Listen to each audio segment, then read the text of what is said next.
సహాయపడు మొదట, తిరిగి వస్తాయా రావా తర్వాత విషయం. ముందు నువ్వు ఆపదల నుండి బయటికి రావాలి.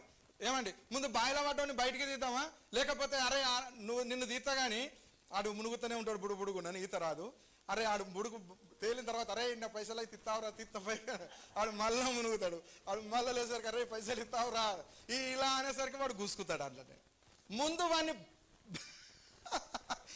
వాడిని బయటికిది, అవునా కాదా? ముందు వాడు బతకని, తర్వాత నీ రుణం ఎలా తీర్చుకుంటాడో నువ్వు ఊహించలేనంతగా ఉంటుంది అప్పుడు. అందుకే మొట్టమొదట ఆపదలో ఉన్న వారిని బయటికి దిద్దాం, లోతుల వడ్డోళ్ళను బయటికి దిద్దాం, బాధలో ఉన్నోళ్ళను బయటికి దిద్దాం, ఆపదలో ఉన్నోళ్ళను ఆదుకుందాం. ఇదే మన స్నేహం. సంఘం అంటేనే ఒక స్నేహం. ఎవరికి పడితే వాళ్ళు ఇట్లా వచ్చిపోయేది కాదు. ఒకరి కొరకు ఒకరు మనం ప్రాణం పెట్టేలాగా ఉండాలి. ఇంత మంచిగా కలిసి కూర్చున్నారు కదా పక్క పక్కన, ఏదైనా ఆపద వచ్చినప్పుడు ఏం రోగాలు పుడతాయి మీకు? సహాయపడు మొదట, తిరిగి వస్తాయా రావా తర్వాత విషయం. ముందు నువ్వు ఆపదల నుండి బయటికి రావాలి.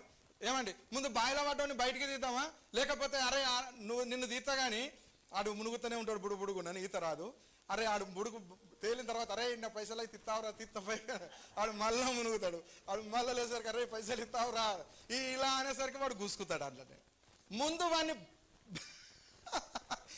వాడిని బయటికిది, అవునా కాదా? ముందు వాడు బతకని, తర్వాత నీ రుణం ఎలా తీర్చుకుంటాడో నువ్వు ఊహించలేనంతగా ఉంటుంది అప్పుడు. అందుకే మొట్టమొదట ఆపదలో ఉన్న వారిని బయటికి దిద్దాం, లోతుల వడ్డోళ్ళను బయటికి దిద్దాం, బాధలో ఉన్నోళ్ళను బయటికి దిద్దాం, ఆపదలో ఉన్నోళ్ళను ఆదుకుందాం. ఇదే మన స్నేహం. సంఘం అంటేనే ఒక స్నేహం. ఎవరికి పడితే వాళ్ళు ఇట్లా వచ్చిపోయేది కాదు. ఒకరి కొరకు ఒకరు మనం ప్రాణం పెట్టేలాగా ఉండాలి. ఇంత మంచిగా కలిసి కూర్చున్నారు కదా పక్క పక్కన, ఏదైనా ఆపద వచ్చినప్పుడు ఏం రోగాలు పుడతాయి మీకు?